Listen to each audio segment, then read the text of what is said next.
Pagpalain po kayo ng Panginoon sa inyong mga buhay habang kayo ay naglilingkod ng matapat sa Diyos. Amen. So magandang umaga po sa bawat isa sa atin. Amen. Kayo po ba ay nasa mood sa pagkagising ninyo ngayon? Yes, dapat lang po kasi nga ang araw na ito ay laging bago, laging sariwa at ang pag-asa at presensya ng Diyos na sumasa atin. Sapagkat siya ang may hawak ng buhay, dapat lang na siya ay ating pasalamatan. Mabilis po ang panahon at tayo po ngayon ay August. Sino po yung mga nagbe-birthday ng August dito at ating ise-celebrate? At pagpalain po kayo ng Panginoon sa inyong kaarawan sapagkat muli kayong itinawid at binigyan ng buhay na inaarap na naman. At alam po natin na ilang buwan na lang ay der na naman at katapusan na ng taon. Napakabilis, akala mo kung kailan lang. Balit, ganun pa man, ang ating pong aralin ay mayroong part 2. Yan. Kung paano ang katapatan ng Diyos ang ating binaybay sa isang buwan, gayon din po sa buwan na to, kung paano ito'y kadugsong at ating pang alamin kung gaano pa rin ang katapatan ng Diyos na nananatili sa bawat isa sa atin. Kayo po ba ay napagpala sa mga mensahe ng Diyos sa ating kalagitnaan? Amen. At salamat sa Diyos at mayroon tayong masipag at talagang matatag na pananampalataya ang punong pastor na kung saan ang lahat ng ating mensahe ay nakasynchronize. At hindi lamang po yun, nakaayon sa panahon na ating tinatalakay, pinamumuhay, na kung saan ito ay kailangan. Alam niyo po, kapag ganon ang mensahe, ito ay bigay ng banal na Espiritu.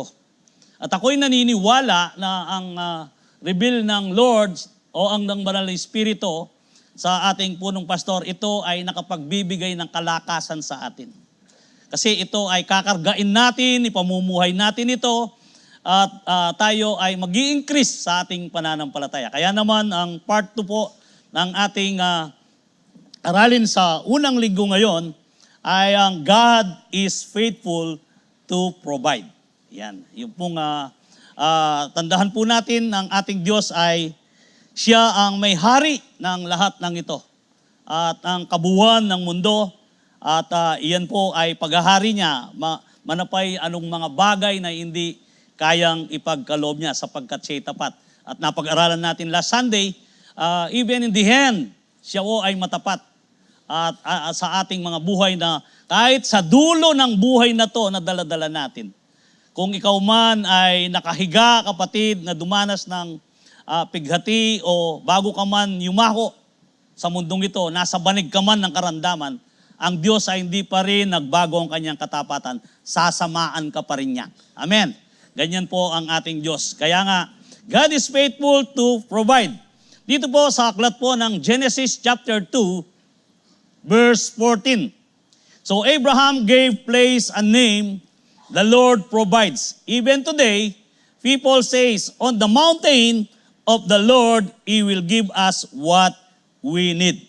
Ito po ay isang, kung paano ang lugar na pinangalanganan ni Abraham noong siya ay utusan ng Panginoon na dalhin ang kaisa-isa niyang anak na pinakamamahal.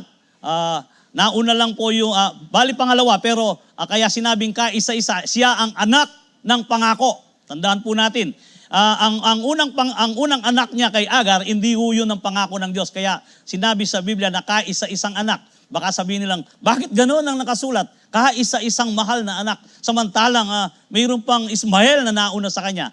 Ang Diyos po ay hindi nagkamali doon sa kanyang pagwika sapagkat ang pangako ng kanyang anak kay Abraham ang tinutukoy niya. Amen.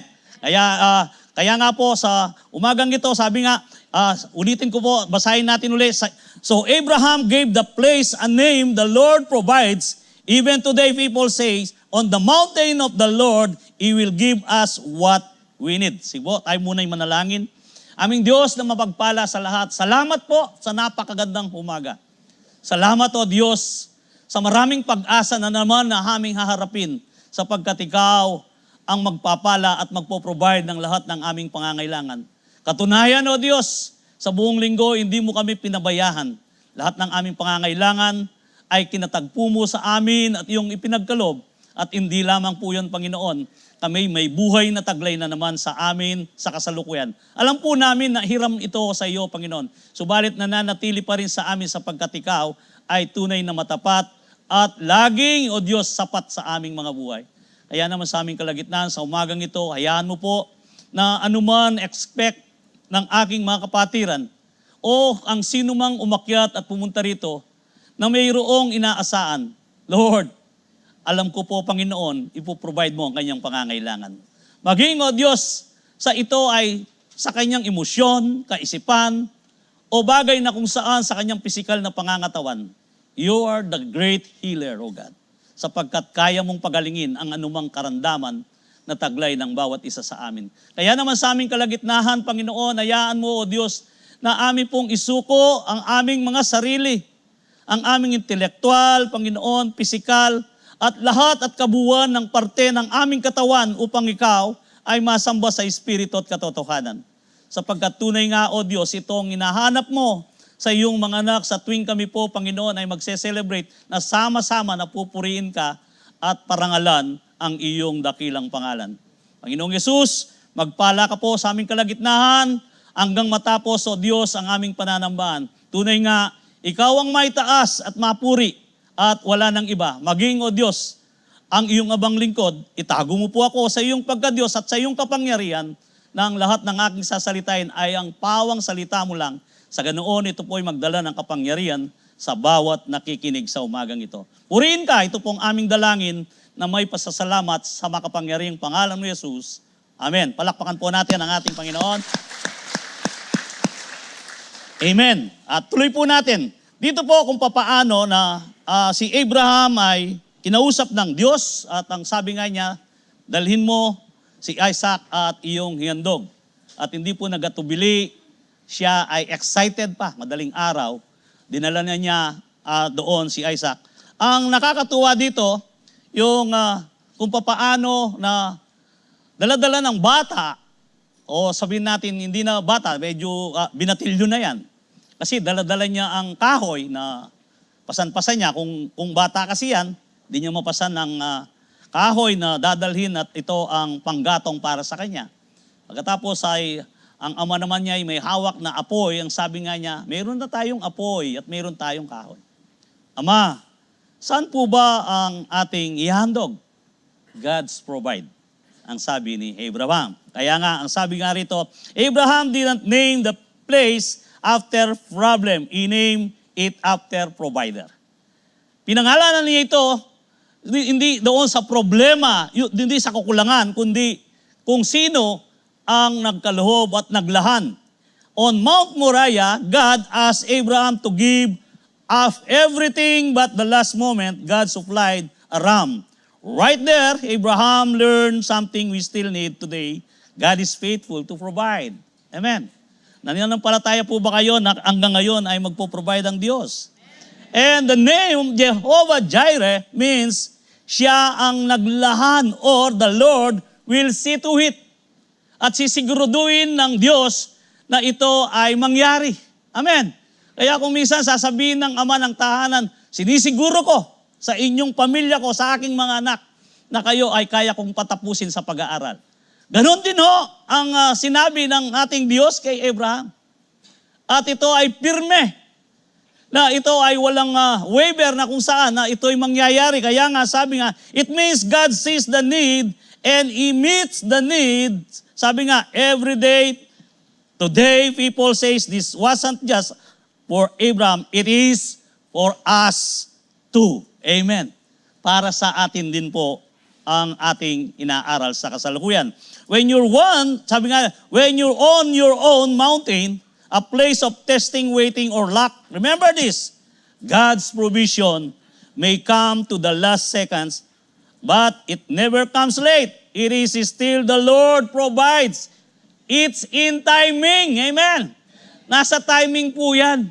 Tandahan po natin, basta sa dulo, kahit anumang bagay na yan, sa dulo ng mundo, ando ng Diyos. Siya pa rin ang nakadugsong. Dulo na kung saan na mayroon kang resources na kawalan ng pag-asa at tapos na, andyan ang Diyos. Nag-iihintay lang siya sapagkat siya ang Diyos na provider at matapat. Lahat ng dulo na nakikita mo kapag ito ay wala na, andyan mo ang Diyos. Sapagkat ito ang binigkas sa pananampalataya. Mga bagay na hindi mo nakikita for sure na mangyayari, at ito po ang Diyos ang tinutukoy doon. Kung meron kang pananampalataya, lahat ay kakayanin ng Diyos. Amen po ba?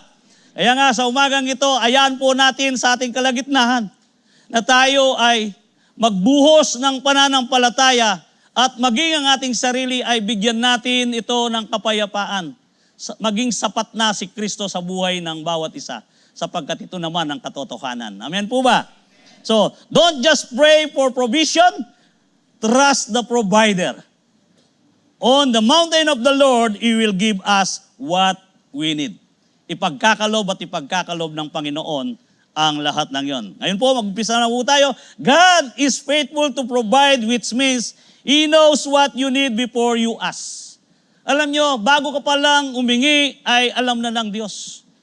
Pastor, kung ganoon, bago pa lang tayo manalangin, hindi na po ako mananalangin, alam naman pala ng Diyos. Kapatid, katamaran yon. Kapag ganoon ang kaisipan mo, isang kaisipan na katamaran. Sapagkat kailangan mo ring bigkasin, kailangan mo ring ilahad ang iyong pangangailangan sa Diyos upang makita ng Diyos na ikaw ay sumusunod. Sapagkat binigyan ka ng bibig at dila upang sabihin ang lahat ng iyong pangangailangan. Amen. Hindi, wag mong ipilosopo na alam pala ng Panginoon. Wag na akong manalangin. Huwag kayong gumaya, sabi nga, sa mga pagano na kung saan sila ay hindi naniniwala sa Diyos. Ang ating pong kaisipan ay ilagay natin sa diwa na mayroong pagtingin sa ating banal na Diyos sapagkat ito ang kanyang inaasaan sa bawat isa sa atin. In Matthew 6, 7, 8, ano po ang sabi dito na nakasulat? Ang sabi nga, and when you pray, do not keep on babbling like a pagans, for they think they will be heard because of their many words. Do not be like them, for your Father knows what you need before you ask Him. Sabi nga dito, alam na ng Ama kung ano ang iyong pangangailangan. Therefore, kung alam na ng Ama, dapat lang na ikaw ay laging mapagpasalamat. Kung ikaw ay isang taong laging mapagpasalamat kahit anong nangyayari, ibig sabihin nun, ikaw ay mayroong kaisipan na naniniwala ka na ang Diyos ay tutugon at gagalaw sa iyong pamumuhay at pangangailangan sa lahat ng oras. Ito po ang ating dapat gawin upang sa ganoon, tayo ay hindi mataranta. Lahat ng taong natataranta ay nasasaktan. Alam niyo po, kapag ikaw ay worried at kapag ikaw ay isang tao na balisa, tiyak masasaktan ka, makakagawa ka ng mga pamamarahan o bagay na hindi angkop sa ninanais ng Diyos. Kaya naman madalas ikaw ay magkamali at ikaw ngayon ay magre-resulta ng disaster sa iyong buhay. Kaya nundag po tayo sa Matthew 6, chapter 25 to 34. Ang sabi, therefore I tell you, do not worry about your life, what you will eat or drink, or about your body, what you will wear. Is not life more than food, and the body more than clothes? Sabi nga, hindi ba mas importante ang buhay? Alam niyo kung minsan ang tao ay maraming pangangailangan. Kasi po ito ay sa takbo ng mundo sa kasalukuyan. Kaya ang sabi ni Pablo, lagi tayong umiwalay sa takbo ng mundo. Mag-iba tayo ng kaisipan upang sa ganoon ay hindi tayo maikayat ng mundo kung anong uso o kung anong mga bagay na iniisip mo na ito'y angkop sa iyo, sapagkat dito pa lang sa tinuturo sa atin ng ating Panginoon na kung saan bibigyan, sabi nga, dahil kung binigyan kayo ng Diyos ng buhay, siguradong bibigyan din niya kayo ng pagkain at isusuot. Ano ba ang importante sa tao? Ang importante sa tao, noong tayo po ay nag-aaral sa maaaring sa high school or elementary, kailangan lang mayroon kang tahanan, kasuotan at pagkain. At idagdag ko para ikaw ay makapamuhay ng mapayapa, walang utang.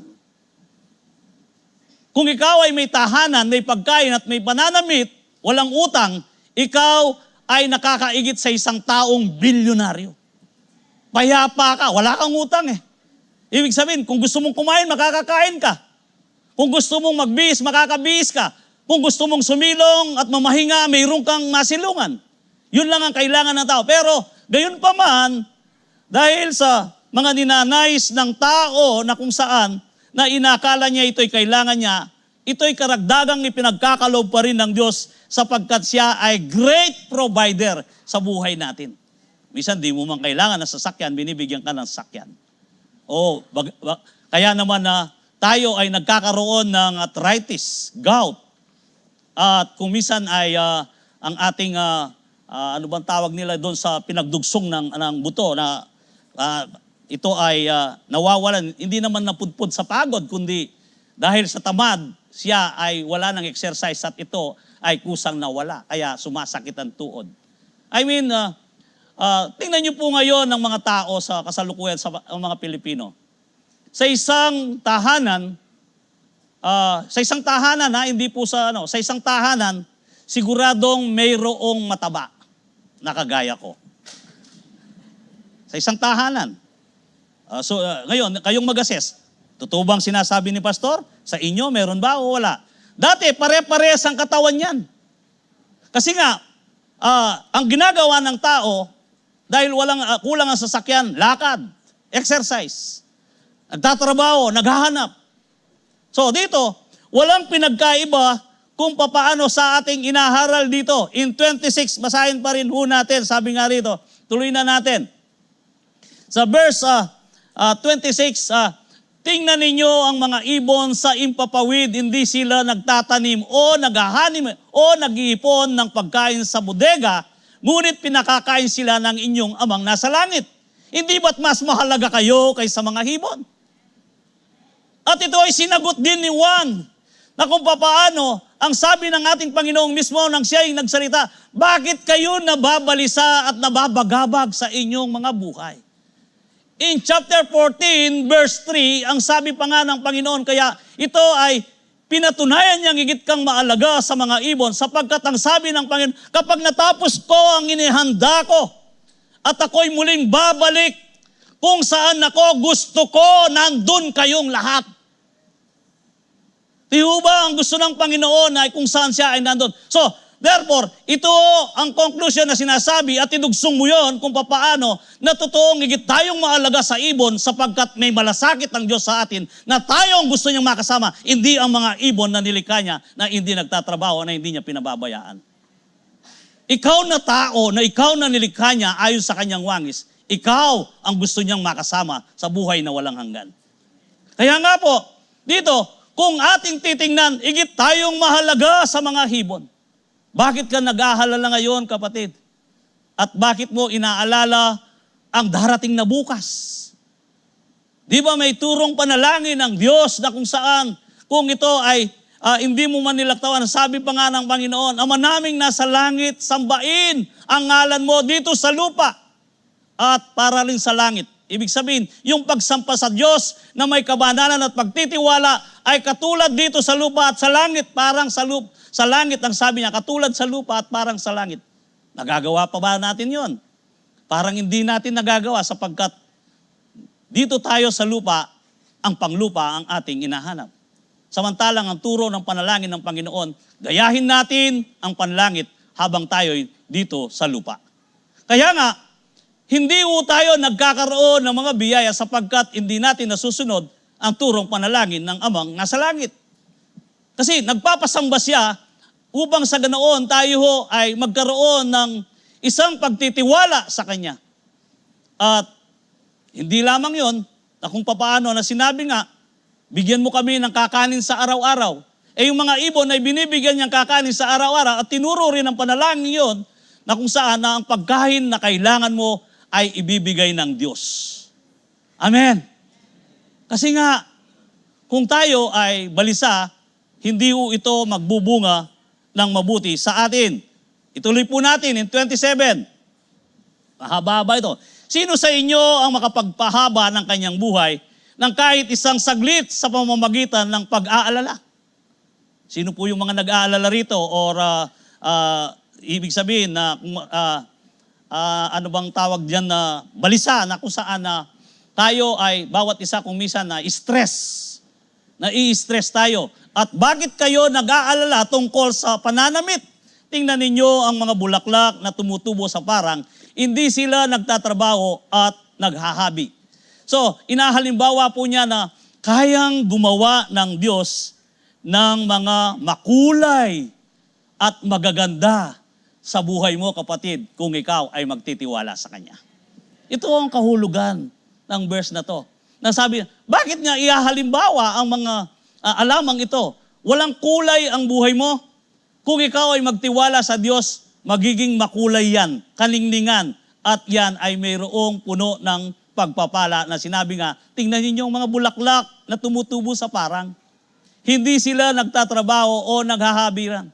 Ibig sabihin, pinaniningning ng Diyos at binibigyan niya ito ng hanyo na kung saan na ito'y napakaganda. Subalit yan, kung minsan, mga isang araw lang ay maglalaho yan. Sabi sa 28, at bakit kayo nag-aalala? Sabi sa 29. And then sa 29, sino sa inyo, 29, ngunit sasabihin, bumabalik po, nalilito ang taas, sorry. Ngunit sasabihin ko sa inyo, kahit si Solomon ay hindi nakapagsuot ng damit na kasing ganda ng mga bulaklak na ito, sa kabila ng kanyang karangyaan, kung dinadamitan ng Diyos ang mga ganitong mga damo sa parang nabuhay ngayon pero kinabukasan ay malalanta at susunugin, kayo pa kaya kay lihit ng inyong pananampalataya. Amen. Nakuha po ba natin kung ano ang gustong iparating ng Diyos sa atin dito? Maging si Solomon. Bakit inalimbawa naman si Solomon? Dito sa kasulatan, natala na si Solomon ang pinakamayamang nilikha ng Diyos. Walang iba. Ibig sabihin, kung siyang pinakamayaman, kaya niyang bilhin ang pinakamakaganda na kasuotan. Pero anong sabi ng sinulat ng ating apostol si Mateo dito na kung saan kahit si Solomon ay hindi nakapagdamit ng ganito. Meaning, ang ibig sabihin, hindi importante ang lahat ng mga bagay na yan kung ang pinaka-importanteng naisin mo ang pagtitiwala mo kay Kristo. Amen. Sapagkat yan ay kaya niyang ipagkaloob kung meron kang pananampalataya. At 30, ang sabi ko sa 30, kasi mahaba ho ito. In verse 30, ang sabi nga, medyo bumagal, no? Yan. Verse 30 po, at kung dinadamitan ng Diyos ang ganito ng mga dinamatan ng Diyos ganito ng mga damo para sa parang nabuhay ngayon pero kinabukasan ay maglalanta at susunugin, kayo pa kaya kay lihit ng inyong pananampalataya. Alam niyo po bakit ko binalikan to? Di ho ba sa paglikha ng Diyos sa ika-6 na araw ang sabi niya, pagkatapos niyang nilikha ang lahat ng mga bagay sa kanyang pananalita, salita ang kanyang ginamit, subalit nung likhahin na niya ang tao, mayroon siyang partisipasyon nang sabi niya, inipon niya ang alabok at inugisan niya ng tao. Nung maugis niyang tao, binutasan niya na 2 butas ng ilong at pagkatapos ay iningahan ng Diyos. Ito ang tao.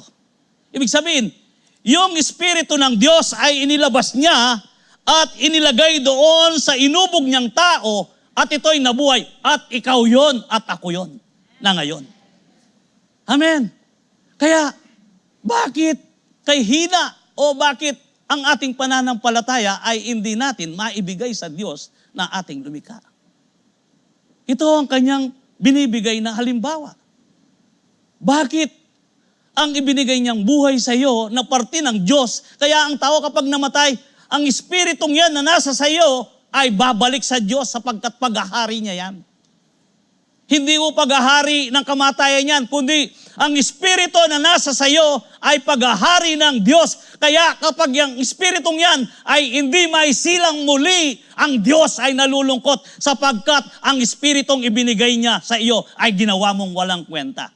Kaya ang kailangan lang ng tao na kung saan siya'y may pananampalataya at manalig sa Diyos. Sa ganoon, ang espiritong nasa sa atin na yan ay mabuhay at kayang i-provide ng Diyos ang lahat ng iyong pangangailangan, kapatid. Ito po, 31. Ang sabi po sa 31, hanggang 34 po ito. Kaya huwag kayong mag-alala kung ano ang inyong kakanin, iinumin o susuotin.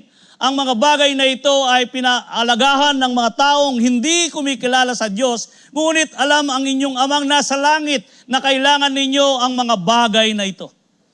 So, kahit hindi mo naingin ang lahat ng yan, ay ipagkakalob pa rin ng Diyos sa iyo sapagkat alam niya na ito ay pangangailangan natin. At dito, paano natin ngayon gawin ang ating sarili na makasunod sa inaasam ng Diyos sa atin? In 33, kaya unahin ninyo at mapabilang sa kaariyan ng Diyos ang pagsunod sa kanyang kalooban at ibibigay niya ang lahat ng pangangailangan ninyo. Ano? Seek ye first the kingdom of God and the righteousness. And all the things, all good things shall be added unto you. Idadagdag lang ng Diyos yan. Ibig sabihin yan, karagdagan lang yan. Kung mayroon kang tricycle, ididagdag lang ng Diyos yan. Kung mayroon kang bisikleta o sasakyan, karagdagan lang na ibinigay ng Diyos yan. At kung mayroon kang TV na 3 TV sa kwarto, karagdagan lang yan. At kung mayroon kang rep, karagdagan lang yan. Sapagkat ang lahat ng yan ay totoong hindi mo naman dapat kailangan kundi pagkain, damit at tahanan lang. Pero binigyan ka ng karagdagan ng Panginoon. Ngayon, kapag tumataas ang presyo ng gasolina, nagre-reklamo ka pa. Itas na yan naman yung kurudo. May kanya niya yung bongbong. Kasalanan ng bongbong, kaya bomborombong. Naging buborombongan depo yung kakatang presidente.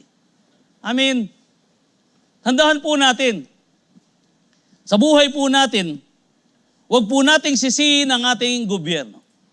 Kundi manapay, tayo'y kailangang manalangin at kailangan po natin silang idulog sa Kanya. Sapagkat ang nakaupo sa ngayon ay pinayagan ng Panginoon at pinaintulutan na sila'y maupo upang sa ganoon ay madisiplina ang kanyang mga anak at ang kanyang mga anak ay tatayo doon sa pagitan na nangyayari sa crisis. Sa ganoon, tayo ay matesting kung tayo tunay na Kristiyano. Hindi po tayo dapat magwelga. Huwag kayo sumama sa welga sapagkat hindi naman nagkakagera. Ibig sabihin ito, kapag ikaw ay sumusuway sa pamalahan, ibig sabihin ikaw ay lumalaban sa Diyos. Sapagkat nilagay ng Diyos ang nakaupo sa ngayon at sila ang kanyang pinayagan. Masama man sila o mabuti, sila ang nakaupo ngayon, igalang mo sila sapagkat kapag hindi ka gumalang sa kanila, bilanggo ang iyong lagpak, kapatid. Sapagkat ikaw ay sumusuway. Amen. Tandaan po natin, sinabi nga sa Roma ang pagtatag ng mga nanunungkulan na kung saan na sila rin ay inilagay ng Diyos. Kaya naman, huwag ho natin ayahan na ang ating sarili isisi sa kanila. Kundi sa ating tahanan bilang isang Kristiyano, mauna muna tayo na magbago upang sa ganoon, tayo ay maging asin at ilaw ng ating kapaligiran. Sige po, palakpakan natin ang ating Panginoon. Kasi kung mismo ang sarili mo hindi mo mabago, pagkatapos gusto mo mabago ang gobyerno. Ipanalangin ho natin ang ating gobyerno sapagkat tunay nga na ito ay kailangan na ang lahat ng nangyayari sa atin ay mayroon tayong malasakit. Tuloy pa rin natin ho para sa ganoon ay mabuho natin kung ano ang gustong aral ng Panginoon. Sa 34, kaya huwag na kayong mag-alala tungkol sa kinabukasan dahil ang bukas ay may sarili ng alalahanin sapat na ang mga alalahaning dumarating sa bawat araw. Tandaan mo kapatid, kung ikaw ay maraming alalahanin, ang sabi nga ng ating binasa at nalampasan natin, na nakita naman ninyo at nabasa sa inyong mga mata, na ito ba ay makapagdaragdag ng buhay mo kahit 1 minuto lang? Tiyak ito'y nakakabawas. Ang bawat nag-aalala ho ay 1 araw na babawasan sa kanyang buhay. Kaya kung 10 beses kang nag-alala sa mag-apon, 10 araw na umiksi na ang buhay mo. Kung buong taon ka na nag-aalala, ibig sabihin nun, hindi ka na dadatnan ng 2 taon sapagkat upos na ang buhay mo. Totoo yun. Upos na. Madeded ball ka. Buong taon ka ba naman nag-aalala? Di ho ba? Kasi nga, kung sa isang pag-aalala, 1 araw na babawasan mo, kung buong taon, kaya 2 taon, wala ka na. Ito ang sinasabi ng kasulatan na hindi mo madugsugan ang buhay mo sa pag-aalala, kapatid. Kaya nga, ang sabi ng Panginoon, kinakailangan na ikaw ay magbigay ng isang pananampalataya sapagkat anuman ang mga bagay na kailangan mo, hindi mo pa man ito dinalangin, ito ay pinagkakalob na ng ating Panginoon. Bakit? At ano ba ang kaharian ng Diyos na kung saan ang sabi nga niya na unahin mo ang kaharian ng Diyos? Di ho ba ang kaharian ng Diyos, ang tunay na kahulugan ng kaharian ng Diyos ay binanggit ni Pablo sa Roma 14:17 na ang tunay na kahulugan ng kaharian ng Diyos, yung may kapayapaan, kagalakan sa puso, sa pangunguna ng banal na Espiritu. Ito ang kingdom of God. Yung for the kingdom of God is not a matter of eating and drinking, but righteousness, peace, and joy in the Holy Spirit. Kapag ang lahat ng yan ay nasa sayo, tiyak ikaw ay pinaghaharian ng Diyos. Walang pag-aalala, masaya ka, at lagi kang buhay na kung saan na mayroong pag-asa. Kahit anong nangyayari sa ating gobyerno, tiyak ito ay may panalangin mo. Ano ang sabi kay Timoteo ni Pablo? Sa 1 Timothy chapter 1 verse 1 to 2, ang sabi nga, kung gusto mong makapanahimik ng pamumuhay dito sa mundong ito, ipanalangin mo ang mga namumuno. Sa halip na sila ay batikusin mo at sila ay buhusan mo ng galit at sabihin mong sila ang may kasalanan, ikaw ay manalangin sapagkat dinala ka ng Diyos dito upang tumayo sa pagitan na walang gumagawa, kundi ikaw lamang dapat. Ang sabi nga, kailangan tayong tumayo, stand to the gap, na kung saan ang pagitan na hindi nagkadugsong, ikaw ang kailangan doon, kapatid. Kaya nga, ito ang role natin bilang Kristiyano. Kung tayo ay nananalangin na pahingi. Kaya sinabi nga rito, huwag kayong mahabang manalangin. Ito po ang sinasabi nga na kung saan sa 1 Timothy na kailangan po na tayo ay ipanalangin natin ang ating hari o yung mga nanunungkulan o yung mga may kapangyarihan sa atin. Pastor, makakabusit lang tingnan mo nga naman, mali-maleta ang inaakot nila. Ako nga kahit isang kusing wala ako. Kapatid, hindi ho yun ang sukatan sa harapan ng Diyos. Lahat ng bagay na yan, sa pagdating ng ating Panginoon, susunugin ng lahat ng yan. Ang sabi nga ng Panginoon, nung siya naglalakad, nakikita nyo ba ang mga batong yan? Ang lalaki, sabi ng mga apostol. Pero darating ang panahon, ang sabi ng ating Panginoong Yesus, wala kang makikitang bato na nakapatong sa kapwa bato. Sapagkat lang lahat ng yan ay magiging abo. Ibig sabihin, walang bato na nakapatong sa bato, ibig sabihin, abo lahat yan. Sunog lahat yan. Walang kwenta yan, ang sabi ng Panginoon. Kaya, kung yan ay walang kwenta, bakit masama ang loob mo? Ano ang dapat mong gawin? Ipanalangin mo sila at idulog sa Panginoon. Sapagkat ang ating Diyos, siya ang justisya, siya ang matuwid, siya ang banal, at siya ang aatol sa kanila. Hindi ho nagkakamali ang Diyos natin. Kaya sa Kanya natin, kasi sabi nga, He knows what you need before you ask. Ano man ang iyong kailangan, alam na niya yan. At iyan ay pagkakalob niya. At kung minsan, kailangan na, kung ang panalangin mo ay laging hingi ng hingi, ang mangyayari sa iyo ay pahingi na lang. Pahingi. Wala ka nang pwedeng idulog kundi pahingi. Alam niyo po, sabi nga kapag kami ay nagdi-discuss sa ilalim, sabi ni Pastor Manny, Alam nyo, ang dapat nating ipanalangin yung mga bagay na kung saan na hindi para sa atin. Ibig sabihin, yung hindi para sa pansarili natin. Yes, totoo po yun. Ano ba ang dapat nating ipanalangin? Ang dapat nating ipanalangin, hindi tayo datnan ng gera. Hindi tayo datnan ng mga delubyo. O hindi tayo datnan ng big one na sinasabi. Kung sakaling dumating ang big one na sinasabi at paintulutan ng Panginoon yan, na ito ay mangyari, anong mangyayari sa atin? Wala tayong makain, wala tayong mainom, walang elektrisidad. Mabubuhay ka ba? Kaya dapat, una nating ipanalangin ang mga bagay na iniisip natin na ito ay magdudulot ng kasawian ng lahat. Sa ganoon ay kakitaan ka ng isang puso ng Diyos na ikaw ay may malasakit sa iyong kapwa. Ito ang hinihintay ng Diyos. Kung tayo mapanalangin at ipanalangin natin ang ibang tao, ang pangangailangan ng mga tao na matigas ang ulo sa kasalukuyan, yung nalulung sa drugs, yung mga nanunungkulan na kung saan na hindi nila alam ang kanilang dapat, ipanalangin natin na sila magkaroon ng matinong kaisipan. Ipanalangin natin na sila magbago at ipanalangin natin sila na sila ay mamulat at mawala ang kanilang pagkabulag sa mundong ito. Ito po ang dapat natin gawin upang sa ganoon, anuman ang pangangailangan mo, alam na ng Diyos yan, kapatid. Kaya, sabi nga, stop chasing, start seeking. God knows your need before you ask, and He is faithful to meet it one day at a time. Sabi nga, at kayang ibigay ng Diyos ang lahat ng bagay na anumang dapat na angkop sa iyo, sapagkat kung uunahin mo ang kaariyan ng Diyos at kung ikaw ay mananalangin para sa ninanais ng Panginoon. Amen. Dito was sa Psalms 139 verse 4.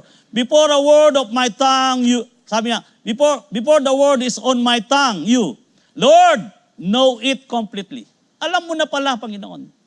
Alam mo na ang lahat ng ito, sabi nga. Walang lingid at walang nakalampas sa paningin ng Panginoon. Therefore, pray with peace and not pressure.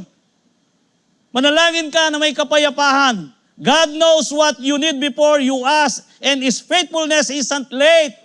Hindi mahuhuli ang Panginoon. Sabi ko nga, siya ay nasa timing. And number 2, God is faithful to provide, which means He supplies abundantly, not barely enough. Hindi sakto, kundi sobra-sobra, labis-labis ang ipagkakalob ng Panginoon sa iyo. Sige po, palakpakan natin. In Philippians chapter 4, verse 19, and my God shall supply all needs according to His riches in glory by Christ Jesus. Ipagkakalob po ng Diyos yan upang siya ay mag-glorify at ipagkakalob ng ating Panginoon na kung saan ang lahat ng ating pangangailangan upang siya ay mapapurihan na sasabihin ng iba, ang Diyos ng taga Calvary Temple ay totoong Diyos at ang ngalan niya ay Jesucristo. Totoong Diyos na makapangyarihan at totoong Diyos na hindi nagkukulang sa kanila. Ito ang dapat nilang makita sa atin. And God's provision isn't based on what we lack, but on what He has. According to His riches and glory means He doesn't give from scarcity. Na kung saan ang bagay na kung saan na yung scarcity na tsaka yung hindi lang sakto. Sabi ng iba, o kumusta ka kapatid? Eto, sakto. Ibig sabihin na para kang isda na nasa aquarium yung kapag naubusan ka na ito, sakto eh. Sa mga anak ng Diyos, walang sakto. Amen.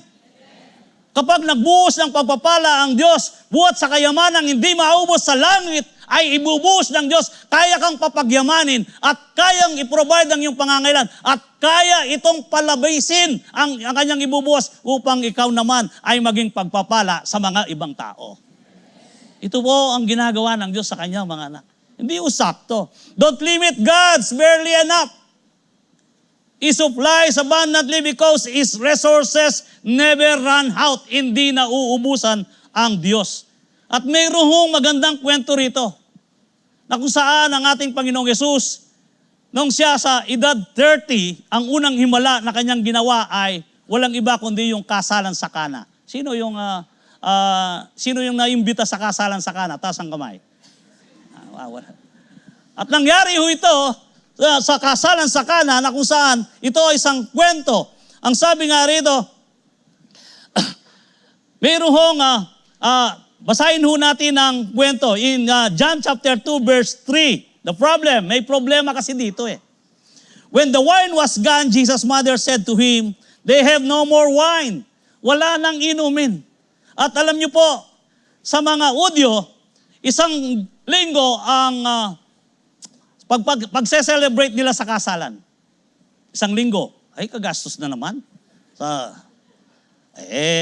Yun ang kanilang nakamulatan at yun ay alam naman nila ang Diyos nila ay nagpo-provide kaya di natin sila masisi.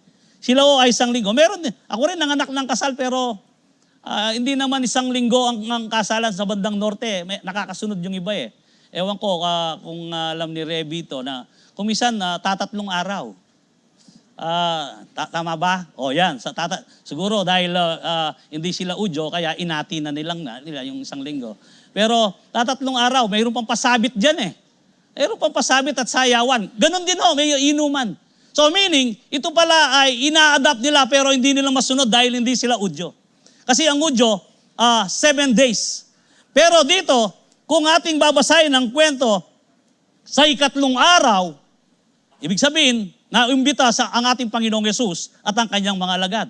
Maaaring ang kinakasal dito ay kamag-anak ni Maria sapagkat sila ay imbitado. Pero doon pa man, sila ay inimbita upang makasama at pinasama ang alagad ni Kristo na kung saan sila ay kasama niyang dumating. Ngayon, dito po, during Jesus' time, Jewish wedding celebration usually lasted 7 days. That's why running out of wine Cana was such a big deal. The hosts were expected to provide for all the guests for the entire week. Kailangan po na ito ay masustain. Kaya naman, dito, some key details in day 1, the wedding ceremony and feast begin.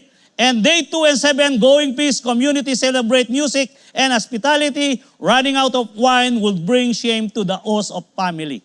And dito po, number 2, sabi nga rito, John chapter 2 verse 4 and 5. Woman, why do you involve me? Jesus replied, my hour has not yet come. His mother said to the servant, do whatever he tells you. Dito, kung makikita mo at kung mabasa mo, bakit walang modo ang ating Panginoong Yesus? Nanay niya at ito ay tinawag niyang woman. Alam niyo po, pag sinabing woman, ito ay mayroong paggalang. At dito, kung papaano ay nire-reveal ng unti-unti ng Panginoon kung sino siya, kaya tinawag na woman si Mary, bagamat siya ay kanyang nanay. At alam naman ni Mary yan, kasi nung pagbuntis niya ang ating Panginoong Yesus, kinausap na siya ng anghel, ang dinadala mo sa iyong sinapupunan, siya ay ang anak ng Diyos na kataas-taasan, siya ang hari ng mga hari, at siya ang ama magpakailanman, ang sabi niya. Meaning, ang sabi ni Mary, kung ganon, ang dinadala ko sa aking sinapupunan ay ang aking Diyos mismo. Alam ni Mary yan. Kaya, anong sabi ng ating Panginoong Yesus? Babae, bakit mo ako pinangungunaan? Hindi ko pa time. Nagalit ba si Mary? Hindi ko nagalit si Mary. Kasi nga, inonor niya kung ano ang sinasabi ng kanyang Panginoon. Amen. Kaya nakuha na ninyo. Kaya wag na kayong bumalik sa Katoliko, napapasanin niyo si Mary. At doon kayo sumamba sapagkat si Mary ay ginamit lang na ito ay magkatawang tao ang ating Panginoong Yesus. Amen po ba? Amen. Kaya nga, dito, may instruction. John chapter 4 verse, woman, sabi nga, John chapter 2 verse 7 and 8. Jesus said to the servant, fill the jars with water, so they filled them to the brim. Then he told them, now draw some out and take it to the masters of the banquet. Tingnan po natin kung ano ang nangyari. Ang ating pong punto rito ay supplies abundantly, not barely. Hindi po siya nagbibigay ng sapat lang at ito ay magbibigay ng sobra-sobra. In number 3, the miracles. When Jesus turned water into the wine at Cana, He wasn't just solving a one-night problem. He was ensuring abundant provision for 7 days. A celebration. Pinuno niya ang 7 araw. Sinustain niya. That lines up perfectly with the supplies abundantly, not just a barely enough, hindi kulang, o kung hindi bitin. At dito ay ang nangyari. And sabi nga number 6, how many jars were filled? Stone jars were filled to the brim. John chapter 2 verse 6 ang sabi, its jar held 20 to 30 gallons. Convert to the bottle today sa wines. At alam nyo po, pinuno nila ang 6. Pagkatapos sumalok, ang sabi pa nga nila, sumalok ka na, sabi nila sa tagapangasiwa. At ang tagapangasiwa naman ay tinikim niya. Sandali, sabi niya, bakit baligtad dito? Sa kasalang ito ang mga ginagawa natin tradisyon. Ibig sabihin, baligtad na kung saan na ang masarap na halak ay una itong nilalagay at ito ang hinahanda muna bago ang mahinang alak na kung saan na matapang ang alcohol. Pero sila ho ay namangha at hindi nila alam kung saan nanggaling. Kundi, ang sabi nga, yung 6 na jar na yon ay puno hanggang sa labi. Kaya i-convert natin ngayon kung paano makita natin na mag-sustain ang ating Panginoon ng sobra-sobra at hindi ho kulang. Sa John, sabi nga, binasa na po natin. How many jars were filled, stone as were filled in the brim? John chapter 2 verse 6, each jar held 20 to 30 gallons. Bawat isa, 6 yun. Convert to the bottles today. Let us use middle estimate of 25 gallons per jar. 6 jars times 25 gallons, it's equivalent of 150 gallons. And 1 standard wine double 750 moles, 0.198 gallons, and 150 gallons divided by 1.098 gallons equivalent of 757 bottles. So siguro kung wala naman mga 757 na dumalo doon, baka hindi yung tigi-tigi isang bote, halimbawa, nasa kanila pero sobra pa rin. Ikinukumpara lang ho natin sa ating kapanahunan nito, no? And then, converts to the bottle today, sabi nga, yung 757. So, with the 20 to 30 gallons raised low estimate, 6 times 20 is equivalent of 120 gallons. 120 gallons equals 606 bottles. So, 606 bottles per drum ay 6 ho yun. High estimate is 6 times 30. Kung 30 naman ay 180 gallons and 909 bottles. Dito, bottom line, about 600 to 900 bottles of wine, roughly 750 bottles using the average. That's abundant provision made by God, na kung saan ang ating Panginoong Jesus na ito ay pinagkaloob nila sa kanila. And way more than just enough for one wedding, a picture of how God supplies. John chapter 2 verse 9 to 10. Ang sabi nga, and the masters did banquet, tested, and water that had been turned into wine did not realize where it come from. To the servant who had drawn, the servant who had drawn the water knew. Then he called the bridegroom aside and said, everyone brings out the choice wine first, and then the choice wine after the guests have had too much drink. But you have saved the best till now.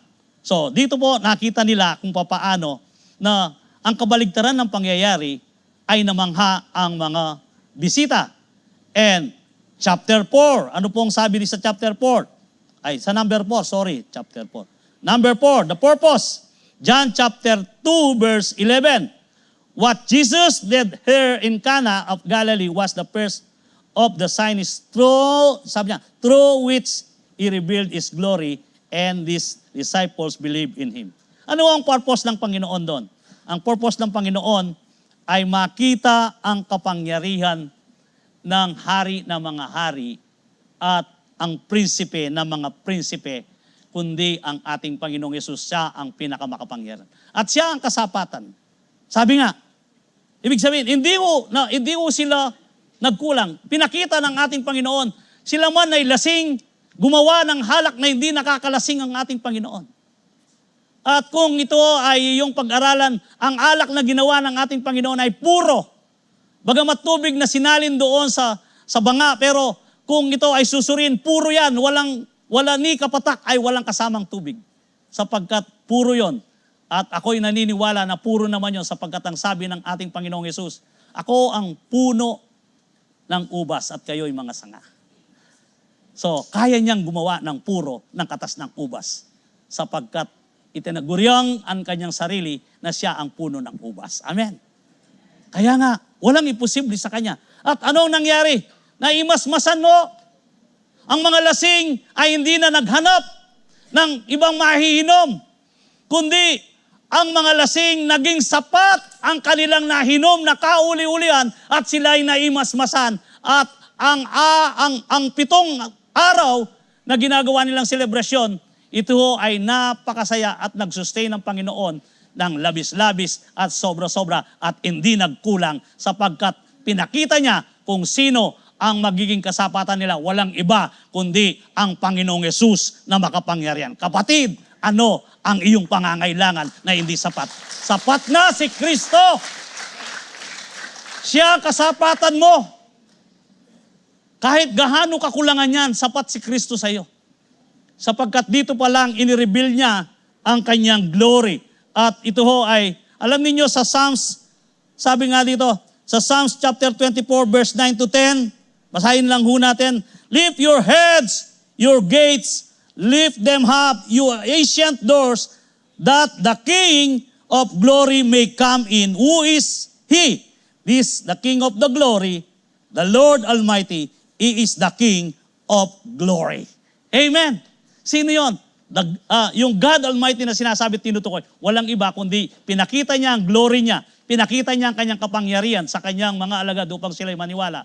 At walang iba kundi ang tinukoy sa aklat ng awit, sabi nga sa Psalms chapter 4 verse 9 to 10. Amen.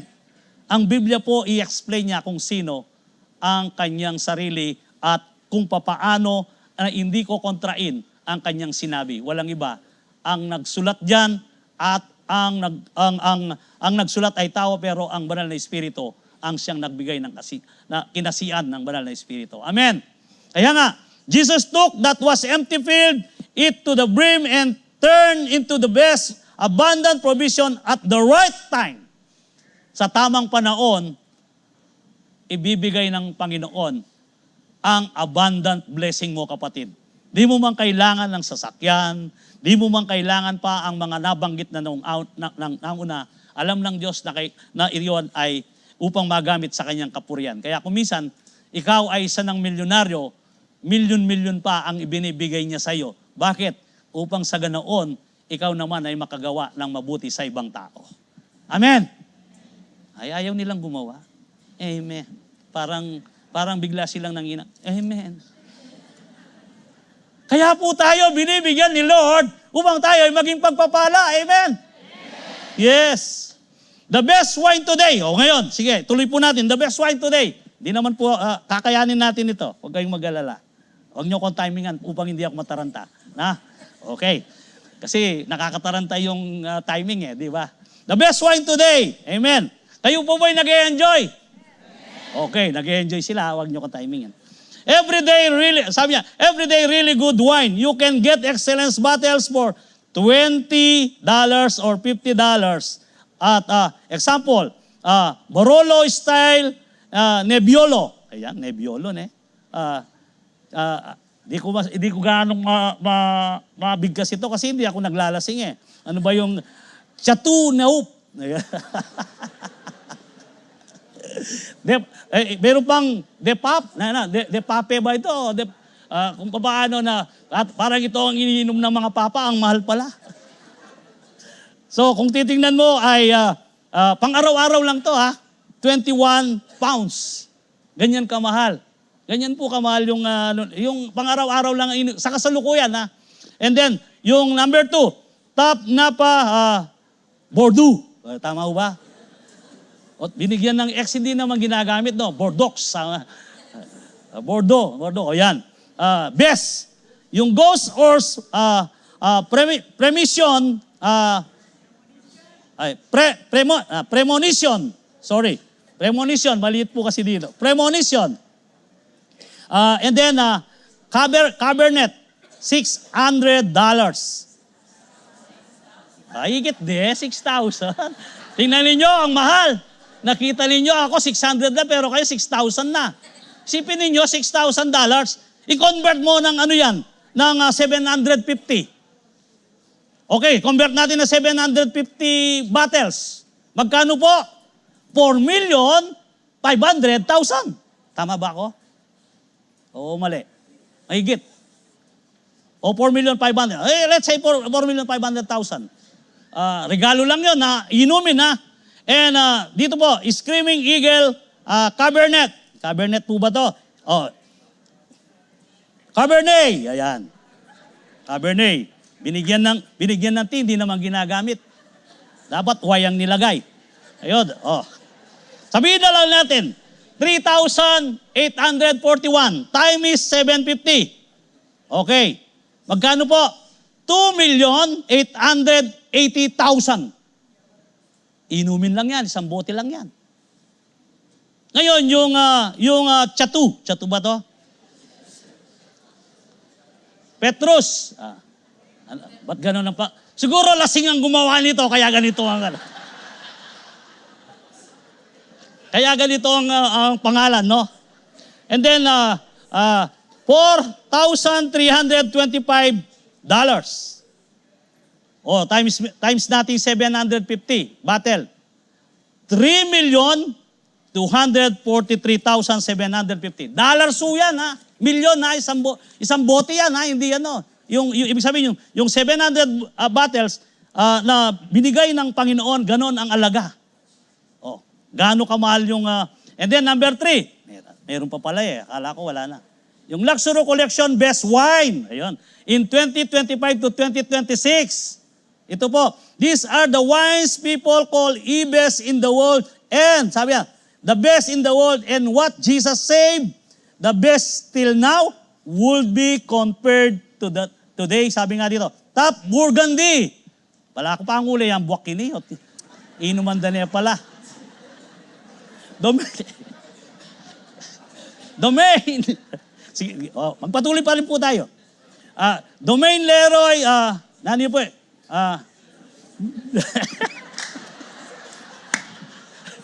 Musni. Ginawang apelyido. Yung Signi, sige. Grand Cru. 48,715 ang alaga. O yung per battle ho yan. Times mo po ng 750. Times mo. Ano yung makukuha natin dyan? 39,617 US dollar. Ganyan magbigay ang Diyos. And then, tapusin na natin mabilis para sa gano'n. Kasi napipilipit ang dila ko eh. Okay. Domain, dito po, domain di Obinay. At niya pang bastardo eh. Bastard Montrache. Grand Cru. Yan. Basta bahala no kanita. Eta naman inuman nini eh. 22,000 up to 25,000 per battle ho. 700 times 750 equals $9,248,750 ang kabuuan na binigay na regalo ng Panginoon. And lastly, ito yung record ng mamamangha ka, kapatid. In record auction battle 1945 nung gera. Buti na lang hindi ko dinatnan ng gera. Siguro si Atty. Dinatnan to, hindi nakainom nito. In 1945, yung Romani Conti. Conti lang nito, ha? 812,500 for one battle. Pambira, konti lang, ganun ang alaga. Isipin mo, and convert mo po ito sa 750 battles na ginawa ng ating Panginoon. Siyempre, kumpara lang natin. Ano po yung makukuha mong share dito? 36,562,500,000. 36 million, no? 562,500. No, 36 billion. Billion, hindi po billion. Billion pala. 36,562,500,000. Woo! Konti lang yon. Isang bote pa lang yon. I mean, Bakit po ito ay inaral natin? Kasi po, ang usapan po natin dito, ang Diyos ay hindi magbibigay ng sakto. Amen. Kung ang Diyos ay nag-provide sa ganitong alaga ng kasalan sa Kana, nalasing na rin ako eh. Kasalan sa Kana. Sa kababanggit ko ng halak, nalasing ako. Kasalan sa Kana, manapay kapatid, ano ba ang hindi kayang ibigay ng Diyos sa iyo? Kung ang Panginoong Yesus ay ibinigay ang kanyang sarili, mga bagay na nilikha para lang sa kanya ay hindi ba maibigay sa iyo? Maging ano man po yan, maging karandaman man yan, hindi ba kayang pagalingin ng Diyos yan? Samantalang ang lahat pong ito ay nakita natin kung papaano ang Diyos ay hindi nagpo-provide ng sakto o kulang, kundi siya ang kasapatan, sabi ko nga. Sapat si Kristo sa buhay ng bawat isa. Sapagkat ganito ang ating buhay na Diyos na sinasamba sa ating kalagitnaan. Kaya bakit ka ngayon nababalisa? At bakit ka ngayon ay natitigatig? Natitigatig ka eh. Bakit ka ngayon ay nawawalan ng pag-asa? Igit ka sa ibon. Igit ka sa inumin. Igit ka sa pagkain. Sapagkat kayang ibuhos ng pagpapala ng Diyos na hindi mo inaasahan sa iyong buhay. Ang iyong pananampalataya at pagtatapat ang iniintay ng Panginoon na magtiwala ka sa Kanya upang maranasan mo ang lahat ng ito. Sapagkat tunay nga buhay ang ating Diyos. At panghuli po, sabi nga dito, so basahin lang muna natin. The masters of the banquet said, sabi nga dito, a banquet you have saved the best till now. Jesus didn't just provide wine. He provide the equivalent of 20K of bottle and about 750 bottles of it. That's abundant, not just enough. Kundi ito po ay lumabis at sobra-sobra pa. At alimba, kagaya nga ng pagpo-provide ng kanyang Panginoon. And He meets, sabi nga, number 3, God is faithful to provide, which means He meets your needs through His riches in Christ. Sa Philippians chapter 4 verse 19, and my God will meet all your needs according to the riches of His glory in Christ Jesus. Sino ang pwedeng umangkin nito? Yun lamang na mayroong pananampalataya sa Kanya. Kung hindi ka naniniwala at pabago-bago ang isip mo, kapatid, huwag mo angkinin ito, hindi mangyayari sa iyo. Kaya kung minsan nagtatanong ka kiniklaim mo pero hindi nangyayari. Gawin mong maging matapat ang iyong sarili sa Diyos. Sa ganoon, ang katapatan niya ay maranasan mo. Amen. Don't look at what you don't have. Look at what you have. Your provider isn't limited your bank account, your timing, or your resources. He supply your needs through the endless riches of Christ. Amen. Mayroon po tayong account o bank account. Nasaan? Itaas ninyo ang bank account ninyo. Diba? Wala kayong bank account? Mayroon tayong bank account in heaven. Amen. Mag-restore tayo ng kayamanan sa langit, hindi dito sa lupa.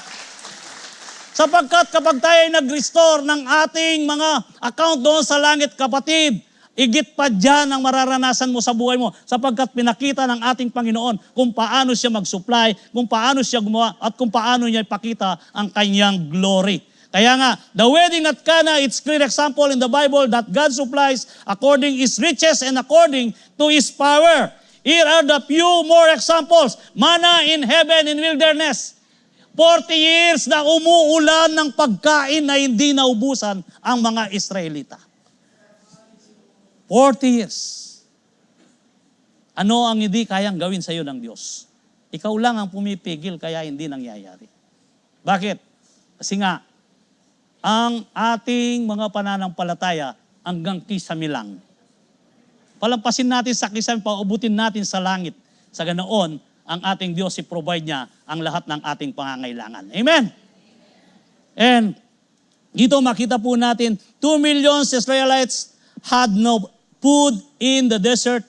The supply, God's rain. Sabi nga dito, God's rain bread from heaven in 6 days a week for 40 days.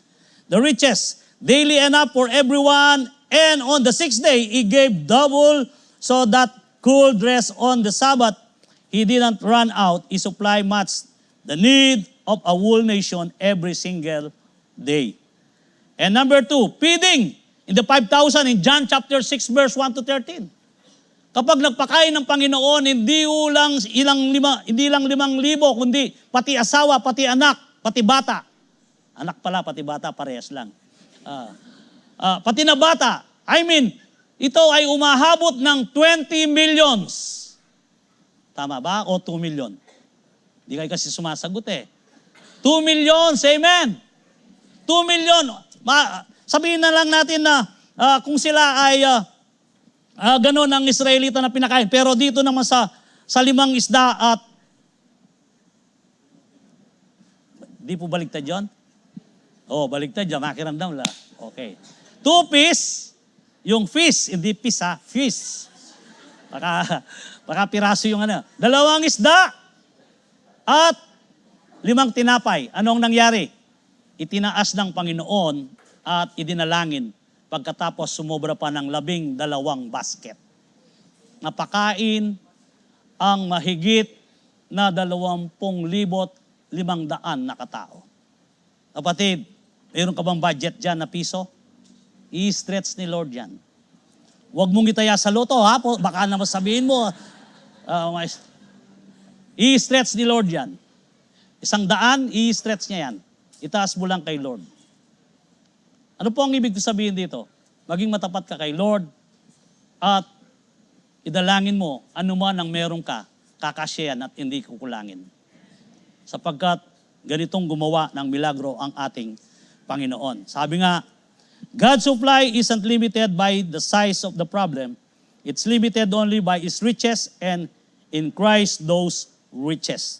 Tandaan po natin, kayang i-stretch ng Panginoon ng lahat ng meron tayong budget. Higit na sa inaasahan mo ay kayang ipagkalob ng Panginoon yan.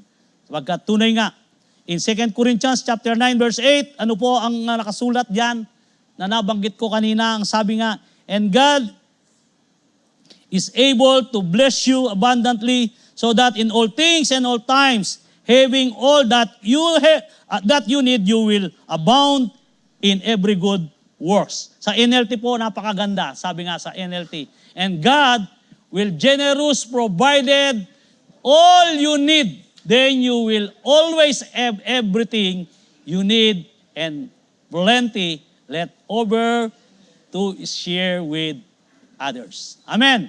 So naniniwala po, sige, palakpakan natin Panginoon. Naniniwala po ba kayo? Sino ang naniniwala na sila'y pagpapalain upang magpala sa iba? Yes, thank you Lord. Philippians chapter 4 verse 15 and 19, moreover, sabi nga rito, as you Philippians knows, in the early days of your acquaintance with the gospel, when I set out from Macedonia, not one church shared with me in the matter of giving and receiving except you only.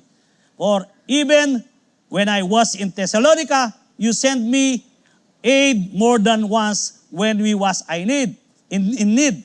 Not I desire you gifts, what I desire is more than credited to your account. Amen. Ito ang tinutukoy ko, mayroon tayong account. So ano sinasabi ni Pablo? I-credit ko yan sa inyong account. Kinredit ni Lord ang inyong ibinigay sa akin. Sabi niya, ang pagtulong nyo sa akin sa inyong account. Sabi nga, I have received full payment and have more than enough. I am amply supplied. Now I have received from Epaphroditus the gifts you sent. Pangalang Epaphroditus, yung nagdadala ng pera. Yan. Na kung saan, they are a fragrant offering, an acceptable sacrifice pleasing to God. And my God will meet all your needs according to the riches of His glory in Christ. Woo! Hallelujah! Kaya kapatid, gusto mo bang mangyari ang verse na to sa'yo? Therefore, ipag-pray mo, Lord, kapag ako'y pinayaman mo, Hindi po ako nangangako. Huwag ka nang mangako kasi nga baka ito'y mapako. Lord, payamanin mo po ako ayon sa nilalayon mo. Sa ganoon, ang kaisipan mo, ang Diyos ang magbigay sa iyo na ikaw ay maging pagpapala sa iba. Amen. Huwag kang mangako. Kasi kapag ikaw ay nangako, mapapako. At masubok ka sa Diyos. Kaya naman po, sabi nga ng ating aralin, andahan nyo, He meets your needs through His riches in Christ. Hindi ka kailanman magkulang sapagkat lahat ng pangangailangan mo ay ipagkakalob sa iyo ng ating Panginoon. This is the promise but context matter before we claim verse 19. Tandahan po natin. We should have the heart of the Philippians that we see in the verse 15 and 18. Ano ang ginawa po ng mga Pilipos sa kabila ng kanilang kakulangan sa buhay? Sila ay nagpupumilit na tumulong kay Paul, magdala ng handog sa Diyos, at sila ay pinagpala ng Panginoon. Amen. Kaya kung gusto mong pang-awakan ito, gawin mo kung paano ang ginawa ng mga taga-Philippians. Huwag kang magkwenta. Sabi ko nga sa mga tinuturuan ko ng DMD, kung kumwenta ka sa Diyos, yun lang kukumo. Araw-araw kinukukumo yan, tumutubo. Baka pag kinwenta ka ng Lord, umpisa pa lang sa talampakan, agrabyado ka na. Di ba? Kaya nga, matutupo tayo na sumunod sa Diyos. At sa ganoon, kung ano ang kanyang ginagawa nung una ay mangyari din sa atin sapagkat siya, si Kristo noon, ngayon, magpakailanman, siya ang Diyos na buhay na hindi nagbabago. Amen. Kaya nga, tayo po ay, sabi nga dito sa Ephesians chapter 3:20, will God's power working in us, He can do much more than anything we can ask or think of. Yung hindi mo inisip, yung mga bagay na hindi mo inasahan, ibinibigay pa ni Lord. Masusurpresa ka, kapatid. Ang sinumang tao na umaabol sa pagpapala, siya'y mapapagod at walang makukuha. Ang sinumang tao na hindi umaabol sa pagpapala, i-overtake ng pagpapala ang kanyang buhay sapagkat kung siya'y naging matapat kay Kristo. Tandahan po natin, ito ay gagawin ng Panginoon.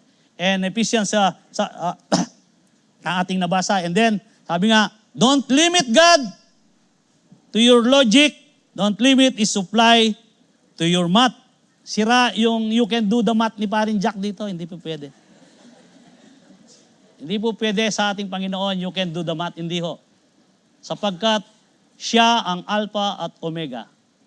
Siya yung infinite God na hindi mo masukat. Sabi nga, ang taas niya ay trono niyang langit, tuntungan niyang lupa, paano mo susukatan yan? And then sasabihin mo, you can do the math. Hindi. Sira ang math sa kanya. Sapagkat ang Diyos ay walang limitasyon. Amen.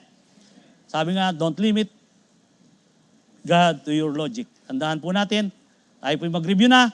God is faithful to provide. He knows what you need before you ask. He supplies abundantly, not barely enough. He meets your need through His riches in Christ. In Romans chapter 8, verse 32, ang konklusyon po natin, tandaan natin, ito ang ilagay natin sa ating mga isip, kokote, at ito ay ating ikintal sa ating isip at kailangan po na paano natin, ilagay natin sa ating puso. Romans chapter 8, verse 32, He who did not spare His own Son, but gave Him up for us all, how will He not also along with Him graciously give us all things na kailangan mo sa kasalukuyan, kapatid? Malihit na bagay yan. At walang sinabi yan doon sa nabanggit na alak na konti. Mas malihit lang sa Diyos yan. Sapagkat ikaw ay kanyang nilikha ayon sa kanyang wangis. Sige po, tayo tumayo.